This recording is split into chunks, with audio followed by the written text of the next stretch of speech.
Alhamdulillah. Salam alaikum, everyone. Greetings of peace and blessings to you. Welcome. It is so wonderful to be with you on this next Wisdom Wednesday. My name is Yasmin Al Hadi, and I am with the Marifa Foundation. And it is my pleasure to introduce our Wisdom Wednesday speaker today. Before I do that, if you don't know, Wisdom Wednesday is a beautiful offering hosted by the Marifa Foundation and the Institute of Spiritual Healing.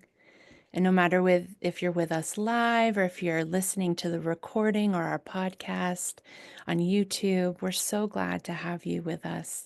And we pray that this teaching really touches your heart and really gives you deeper peace, deeper senses of comfort and love. Wisdom Wednesday is an opportunity to really taste the Sufi teachings, sort of connected to what might be happening in the world or what's moving for each of us, and find ways to navigate this world. And tonight we are here with a guest Wisdom Wednesday speaker, our beloved Murshida Salima Adelstein, who will be talking to us today about pathways to global peace. Salima Adelstein is one of our murshids in the United States, the only woman who is a murshid. Murshid is someone who has really walked deeply, and it can be a guide and teacher on this path, helping to support and lead and give guidance to the souls who are seeking.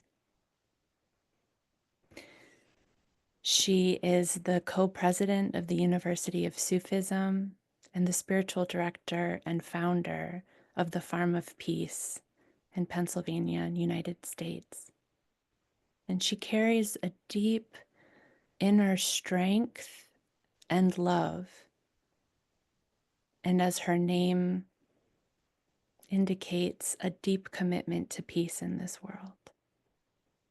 It's a real honor to have her with us today, and I really pray that you all not only hear her words, but also feel the deep love and sweet fragrance that she transmits with her words from the divine that can really touch your heart, your spiritual heart, in whatever you might be going through. So, Salima, thank you so much for being here. And we'll turn it over to you. Thank you so much, Yasmin. Appreciate that. We're going to start with our traditional opening. It's a prayer known as the opening to help bring your attention, your awareness to your heart, where all the magic and the mystery happens. So if you know it, you can say it with me. And if you don't, just let the sacred sound of the language move you from our beautiful minds deep into our spiritual heart. A'udhu billahi minash shaitani rajim. Bismillahirrahmanirrahim. Alhamdulillahi rabbil alamin. Ar-Rahman-Rahim. Maliki Yawmiddin. Iyyaka na'budu wa iyyaka nasta'in. Ihdina siratan mustaqim. Siratal ladhina an'amta alayhim. Really magdubi alayhim. Wala dolin.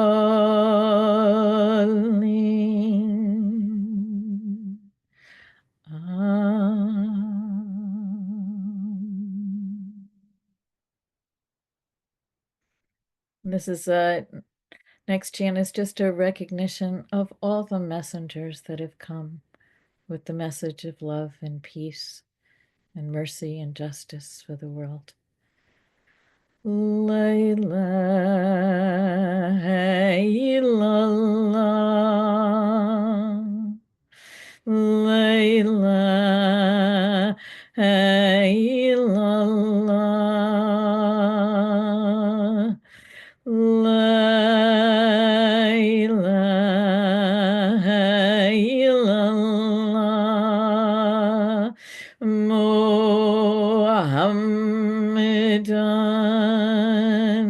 Rasulullah.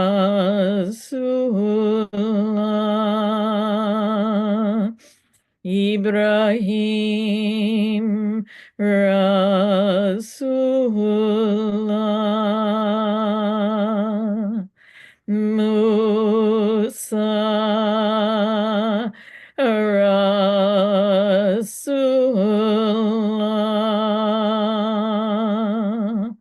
Isa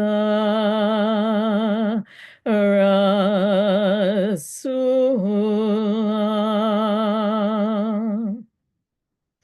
Alayhim Salatullah.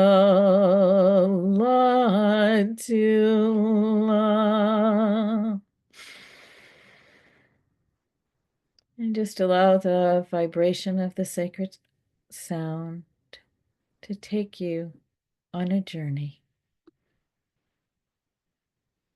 to how we can establish world peace, global peace. What are the pathways? You know, each birthday or holiday, I always ask my husband, is there anything that you would like this year? He always answers the same: world peace. How do you find a gift like that? So one year, I found a mug and a hand towel that said, Peace on Earth. He laughed, but seriously, we both still hope and pray for that day when we can say, there is peace on earth. And that's what I'll be talking about today. Mother Teresa has always been a role model for me. And she said, peace begins with a smile. So, everybody, I don't know if you got a little smile when I was telling you about my gifts to my husband, but just now, think of something that will make you smile. One of our prophets said, smiling is an act of charity.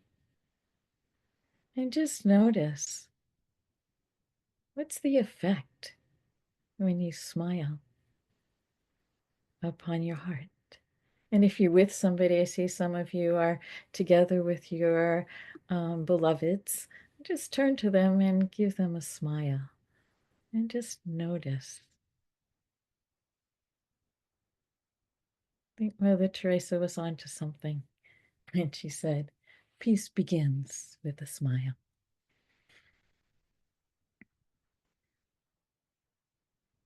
Peace is not a particular place, something you've got to look in your heart and say, there it is, or an eternal resting place, or a climb up Mount Everest. For me, peace needs to be experienced. And how do we experience peace? The experience of peace is part of what the Sufi path is all about. Because we're moving from what are habitual ways of dealing with life into a richer and a more fulfilled way of dealing with the challenges and the beauties and sometimes the tests that God gives us in this life and how to navigate them. And our heart is the key to finding that peace. So before we can even think about world peace and attempt to create world peace, we have to find and uncover the love and the peace that already exists within. And that's what this talk tonight is all about: an opportunity, a journey. Because the world as we know it today is filled with anxiety and despair. I can't just imagine how many teenagers and young adults that I meet that are suffering from depression and anxiety, the wars that we see around us, the violence, the intolerance of differences, that we've started to lose our hope that there's enough compassion and empathy for people around us. I just got to be a great aunt. And as I look at my new nephew, grandnephew, I wonder, what will the future be like for him and for all the other beautiful children that are being born? Will peace be possible? Will love be the norm? Will justice prevail? Or will we still be mired in separation, in distrust, in wars? For me, the reality of our world right now is in crisis. And I believe all of you are here tonight because you care, because you want change, and because some of you are actually working to make that change. And I ask myself, are we missing something basic and understanding in our perception of our human condition? I don't know what your answer is to that, but my answer is yes, we are. And for me, what's needed is a paradigm shift from our minds to the deep wisdom of our hearts. And that's where the lasting inner peace resides. Then we begin to create today and tomorrow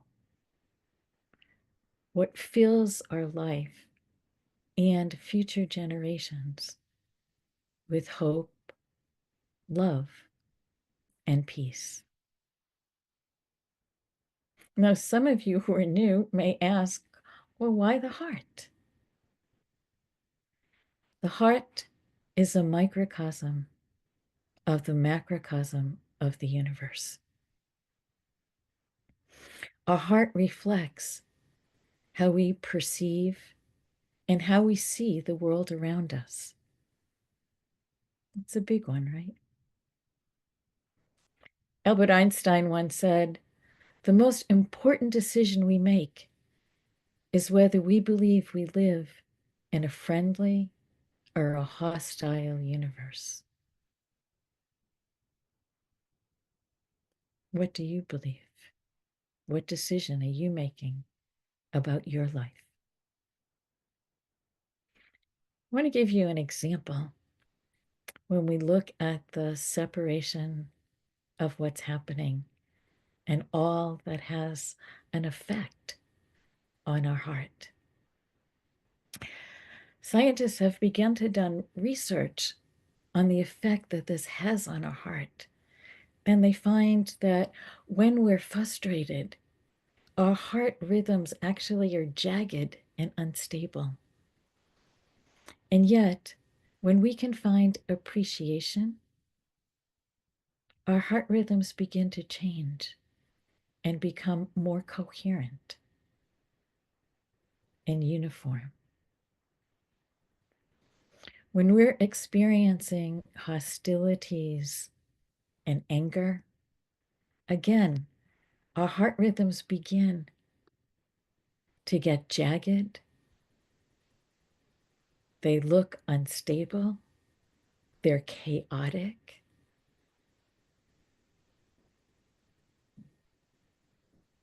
We don't want to live our lives like that. We want to learn and practice techniques and tools and a way of putting our hearts into a coherence and a peace that allows us to do the work that we're meant to do here. So, we're going to explore how our heart rhythms affect our human body. Our human body is really a treasure chest of wonder and awe. If you think about all the things you don't have to think about that happen naturally in our human body, spiritually, our spiritual heart gives us clues to our deepest questions and answers about why we're here, what we're meant to be doing, and who we are. I don't know about you, but I've spent so much time looking for answers here up in my head, trying new peacemaking techniques involving diplomatic talks, right? I was in Japan with a bunch of diplomats talking about world peace. And everyone was listening deeply. But what I noticed is that people were still holding on to the eye of the ego and their mind trying to understand. And they very rarely, if ever, share deep feelings of peace and joy. That's that smile that comes from connecting in the deepest resources of our heart. I believe that there's good news awaiting for us, hope for tomorrow, and a wisdom that's found in those deepest resources of our own heart. The Sufi way gives us a way of accessing these treasures of jewels, the answers to the deepest problems like world peace. And it all happens inside our own hearts.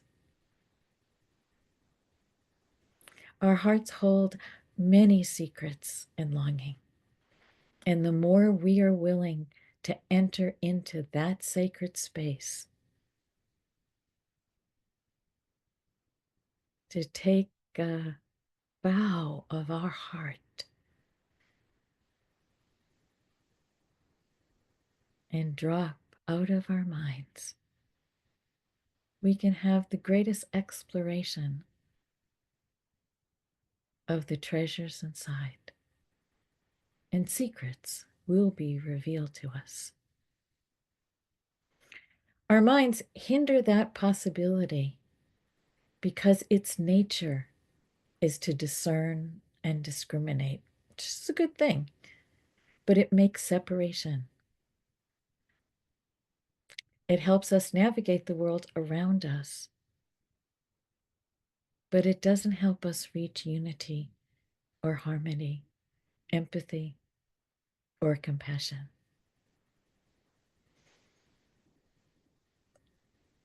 A Sufi saying is, our hearts are a hidden treasure, desire to be known, with a wealth of wisdom, the sheer direct from the divine, guiding us to unity, love, and everlasting peace. I want to share with you some of these keys to help guide you.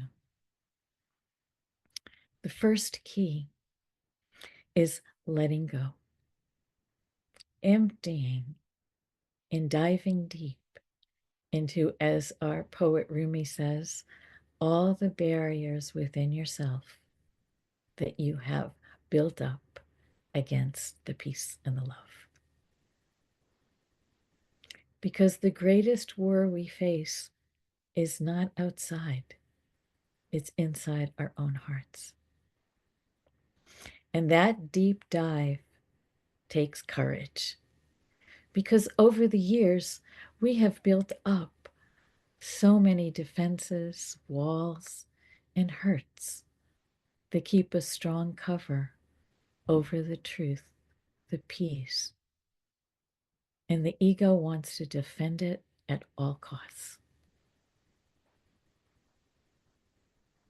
If you can imagine that our hearts are like a mirror, that through our life experiences get rusty and need to be cleaned or polished so that the images that we see are not distorted.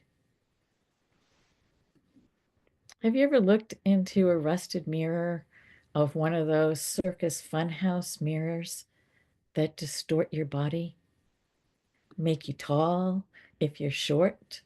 Now, being short, I particularly like those mirrors, or fat if you're skinny. Okay. And if we believe that mirror, our perception of ourselves and the world around us is affected. So, how do we polish our hearts? It starts with letting go of all that we think we know, the I know of our egos, and connecting and aligning with the one, with God, the divine. In our tradition, we call it Allah. Whatever your name is, for a power greater than yourself that lives inside you. I used to believe that it was some bearded man in the clouds ready to send down some great punishment on me. I hope none of you have that belief. Jane Goodall once said, I don't have any idea who or what God is, but I do believe in some great spiritual power. I feel it particularly when I'm out in nature.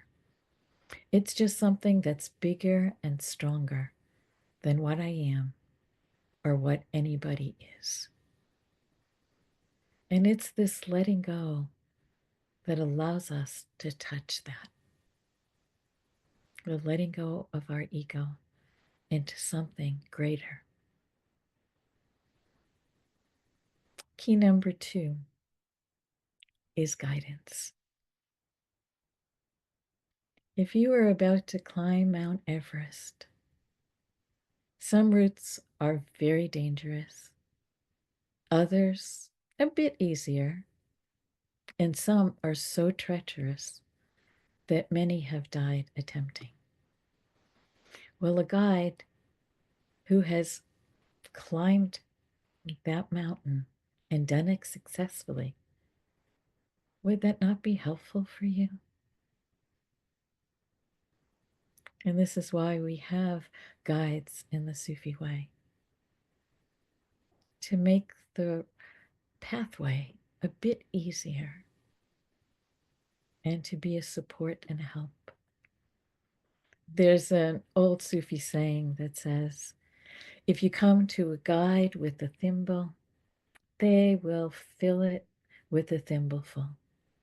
And if you come with a bucket, they'll fill it with a bucket.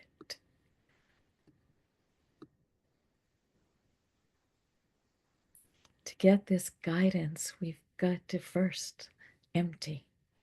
There's a beautiful story of the founder of the Sufi path, our Sufi path, that best illustrates that. His name was Hassan al-Shadali, and he was a true seeker of truth. At the age of 25, he traveled searching for a master who possessed a complete knowledge that was known as the master guide or the pole of his time. And he studied with some of the great masters that all led him to this one man. His name was Mashish, who lived at the base of the mountain where he grew up. Each time he ascended the mountain to meet him, he was told to return and do wudu, which is a ritual washing of the body before praying. This happened 3 times before he finally understood that he needed to not only wash his body, but wash away all that he learned to come to his teacher, master guide, empty, ready to be filled with this divine heart wisdom. When he realized this time he did the ritual purification, and Mashish met him halfway, embraced, welcomed him as a student, letting go of all that we think we know, emptying to dive deep into the hidden recess of the heart is an adventure in humbleness as well as guidance. It takes courage and humility because of those defenses and hurts that cover over. The purification, the washing of those hurts and defenses is the path that will lead us to guidance. Our heart is the home of divinity, a sacred place, a sanctuary where everlasting peace resides.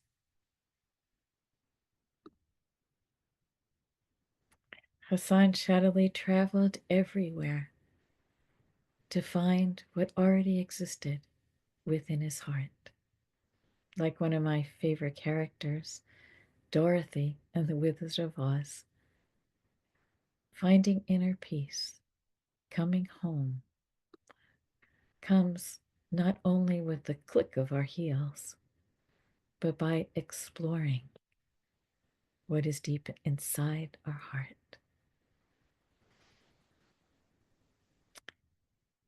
There's a saying by Helen Keller. She says, the most best and beautiful things in the world cannot be seen or even touched. They must be felt with the heart. I would add to that saying by saying that they must be experienced.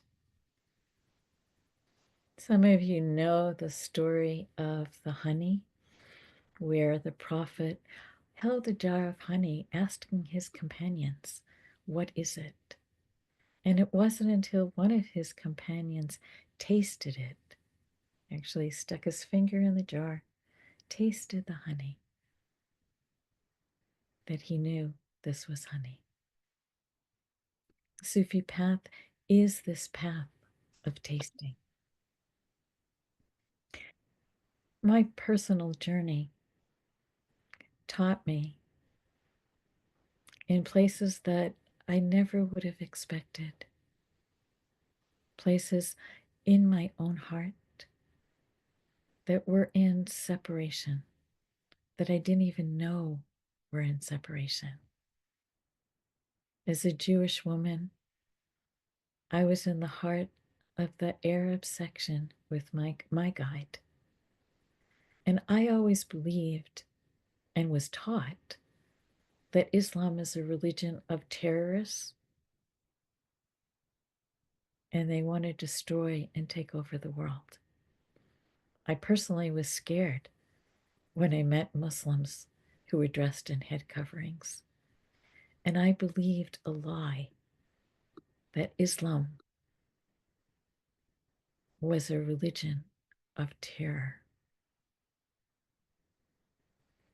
But what I discovered was that Islam means peace, and it's a religion of love. A little bit about me: I grew up by the ocean, and staring at the endless horizon always gave me pause for reflection and wonder at what lies deep beneath the vast ocean. And when I learned how to scuba dive, I experienced a sense of wonder and awe at the oneness with that's all around us. In scuba diving, they call it neutral buoyancy. And if any of you have ever scuba dived and had that experience, but it's really a balance, a sense of floating rather than being bounced around on the top of the surface with waves that are oftentimes very tumultuous. But at this place of neutral buoyancy, the surface is calm and all is peace, all is one, and all is okay. I even saw a shark and I wasn't even scared. My first taste of what unity was. Years later, with my guide in Jerusalem, I again experienced this unity and deep peace in a very different way. It wasn't just a fleeting experience, but a station of my journey home. A state passes by, a station you abide in. In our Sufi way, we learn how to abide in the station of unity and peace and love by exploring these areas of separation, illusions, pains, and wounds that need to be uncovered and healed and polished and washed like the mirror, to have the experience of being enveloped in a metamorphosis of love, peace, and mercy. And then we have a conversation with our Lord and find our guidance. The third key I want to review with you tonight is the remembrance, or the dhikr, that some of you experienced right before we came into this teaching. A reminder and a remembrance of who we are in truth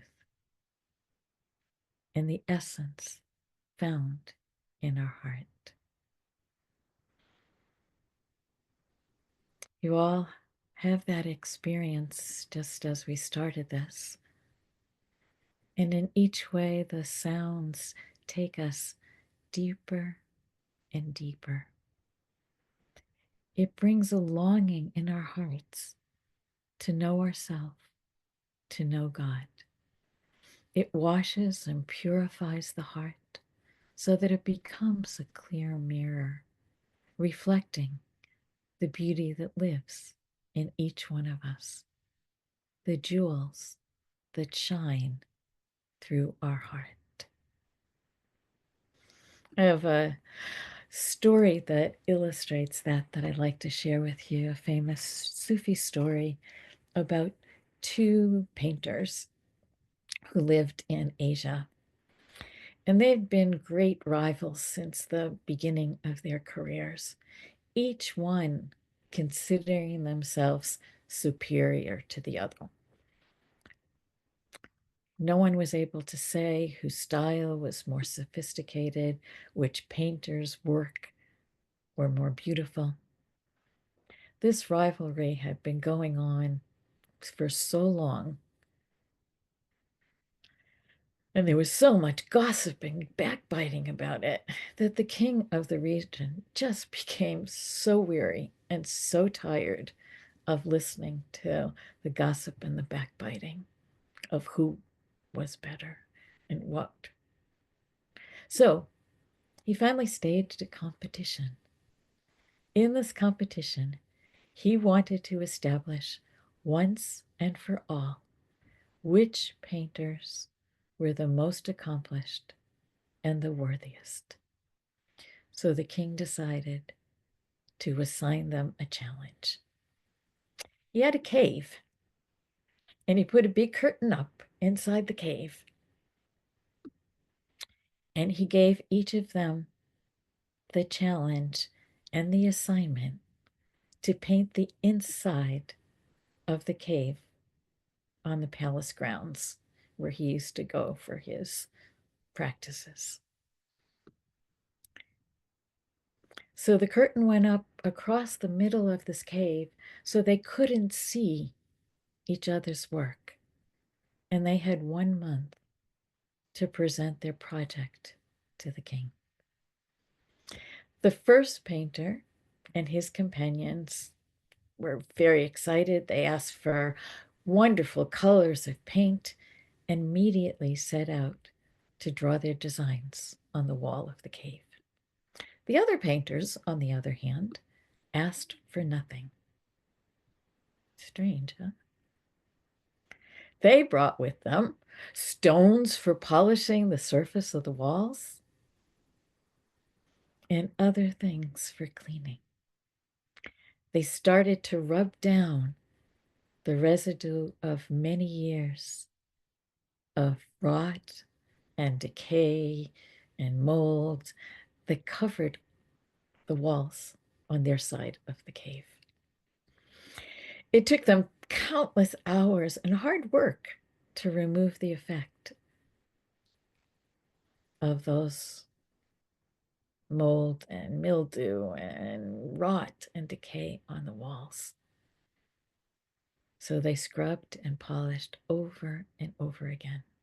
Meanwhile, on the other side of the curtain, their counterparts were busy applying layers and layers of paint, beautifying their own designs as they covered over what remained of the old. The second painters, they were aware of the work of the others and familiar, but the first ones had no idea what they were up to. And everyone got impatient, wanting to see. So, after about a month's worth of labor, at last they were ready to show their masterpieces.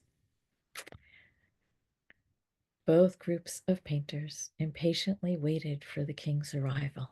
There was music and people dancing, and everybody was excited to see what the final results would be.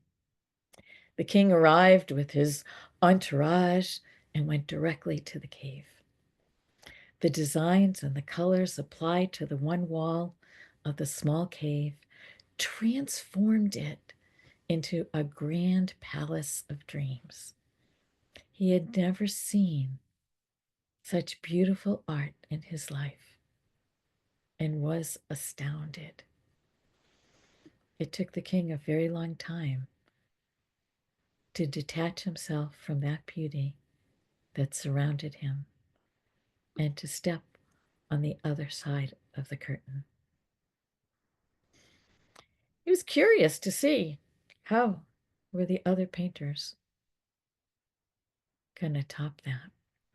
So he had his entourage pull the curtain back, and instantly he understood the miracle that the other painters had achieved.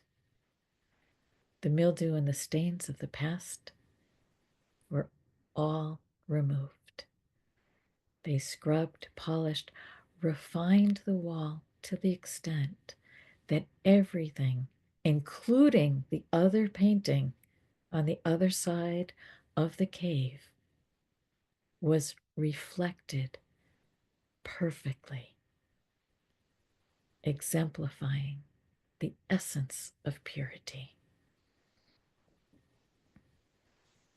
Simple, transparent, glorious. The king could not hide his amazement at how the painters had managed to recreate this beauty in its purest form. I hope you all see the message here. We are mirrors for each other. When we can see the divine in each other, when we can see the face of God in each other, we're on our way to finding world peace. I have a short exercise. Don't have time to do it today, but I'd like you to do it at some point. And here's the exercise. I want you to reflect on this phrase. Those of you that know my teaching have heard this before. When God created you, He created beauty. When God created you, He created beauty. And I want you to say it to yourself and just notice what you sense, hear, or feel. I can tell you from myself when I first did this exercise, some of my voices were, yeah, it's true for others, but not me. But each time I would say this phrase, I noticed my mind saying, you're not good enough. This applies to others, not me. I might be cute, but I'm not beautiful. Each time I repeated this phrase, it slowly started to clear the path to see the beauty, just like the walls of that cave, to wash away the falsehoods, to experience the peace that was inside.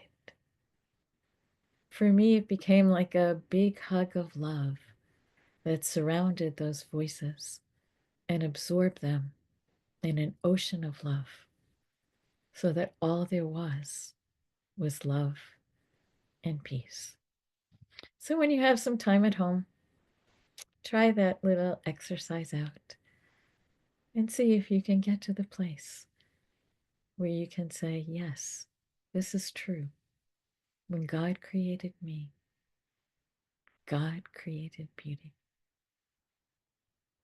Because each opportunity opens new doors to understanding, melts away the resistance that the ego wants to hold on. I started to notice, hopefully I have time to share all of this, but I started to wonder about separations.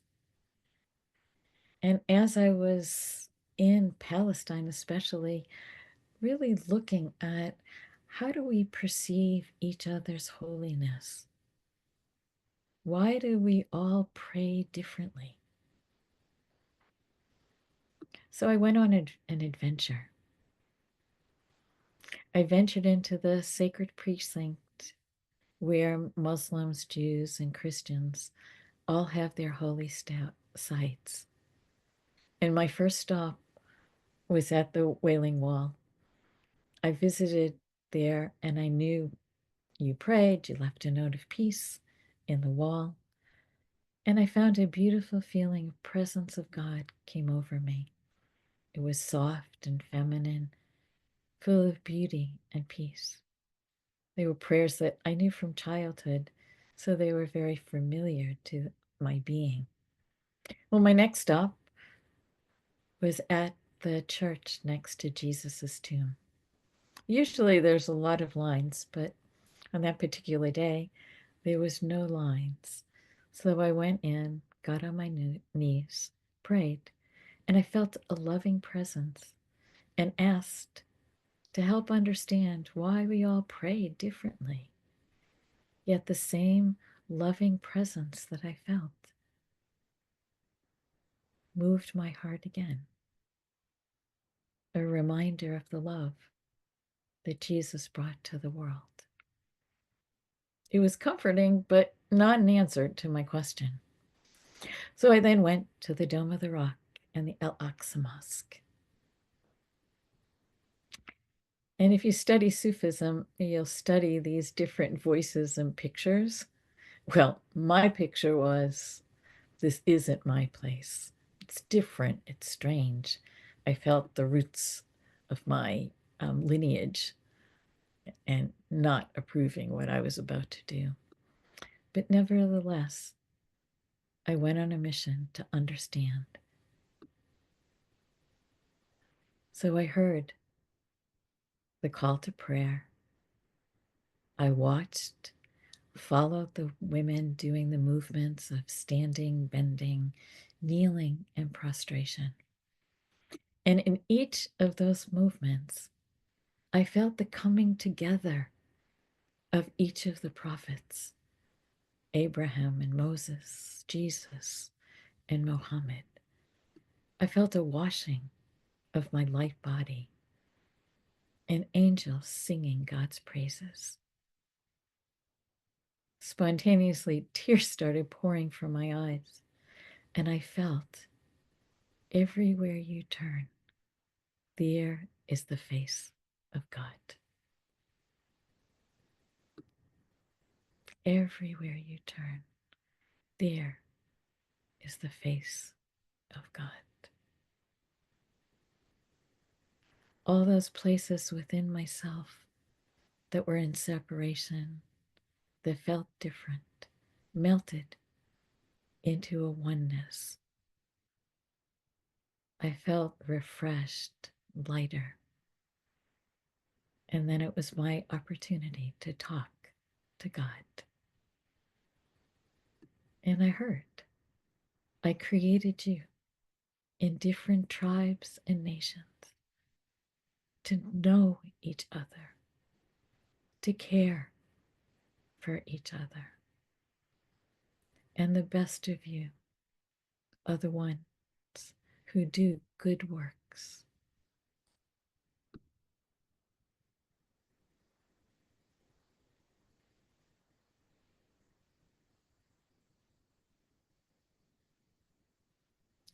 I invite you all to wash the mirror of your heart, to open the door to lasting inner peace, to deep joy, to a wisdom of truth that lies in all of our hearts.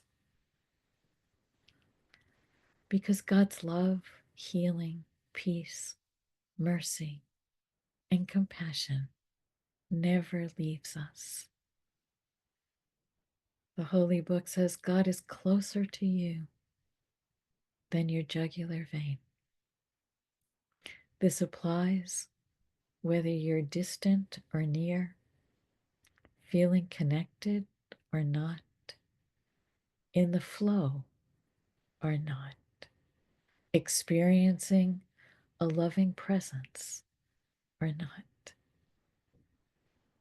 God, Allah, is there, even in the darkest moments or the brightest revelations.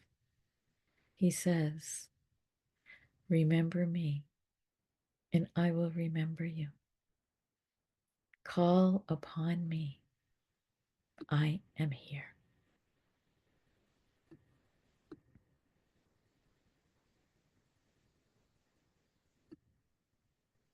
Our heart holds so many secrets, so much longing. If we are willing to explore, to enter into that sacred space, to drop out of our minds, to clean and purify through the Sufi practices or some other spiritual practice, I just know the Sufi practice worked, right? Because the world right now needs your light and your love. Let's work together to defeat the dark, bring more light and love into this world now. Let's travel beyond time as we know it, beyond the past, beyond the present, beyond tomorrow, as we explore this deep divine wisdom and guidance. Students at the university have experienced this guidance and wisdom and love. They've watched the unfolding in their lives and are working to bring more light, love, and joy to themselves, their families, and their communities.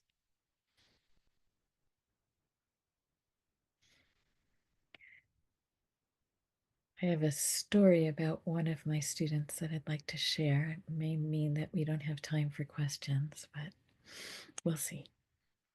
She was very intelligent, this particular student, but not very happy or peaceful. She longed for peace and she wanted to make a difference in the world. She was an activist and fought for every good cause she could find.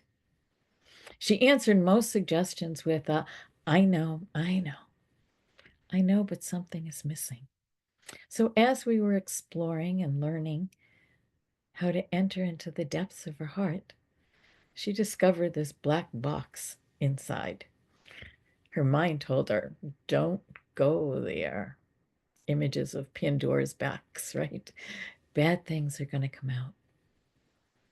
As she gently explored, learned how to use the dhikr and the remembrance to wash away those pictures and voices, she felt ready to open the black box. When she opened the black box, she started to cry. And I asked, what did you discover in there? She said she saw a little Afghan baby, and she had always wanted to adopt an orphan baby from Afghanistan. But because she was single, she didn't pursue it. And from her heart's intelligence, she received the courage to at least apply. And lo and behold, she was accepted, went to Afghanistan, and picked up her little baby girl. Coincidentally, a year later, she met a man, married, and found that the deepest desire of her heart was exactly what God wanted for her happiness, not her suffering. Now, when she does her work as an activist, she always checks in with guidance, with her heart's wisdom. Whatever action she does comes from that place of deep peace inside her heart, not from her, I know. Her heart knew what her mind could not even imagine. And this is just a starting point because this path is endless. And I believe that this is a teaching that's available for everyone. It can save humanity from itself and return us to a source of love, peace, unity, and harmony, the pathway to world peace. And it gives us hope that we can attain global peace. A joy that radiates love to ourselves, our neighbors, our friends, even our enemies. And this just might be the pathway to see global peace in our lifetime. I think it's worth a try. So let me just review the keys. The first, surrender your ego to a higher ground. The second, seek guidance and alignment with the Most High. And the third, wash and purify your heart through the dhikr, through the remembrance, so that you find the jewels and the treasures, so that you know who you are in truth, so you discover that you are the question and the answer, and most importantly, find peace in your heart that can radiate out to the world. Let's start now. Let's help humanity heal from broken hearts and suffering souls. Let's restore our faith and love in one another. I believe we were created out of love, and love is the divine signature on creation. Let's stand up for the best and the highest in all of us. Let's say yes to love, yes to peace, yes to hope, yes to freedom. And carry, as my guide said, the flag of peace, love, mercy, justice, freedom, and beauty across the globe. Ring the bell of truth. Start the change within our own hearts now, so we leave a legacy of transformation, one heart at a time, for ourselves, our families, and the world. Thank you all.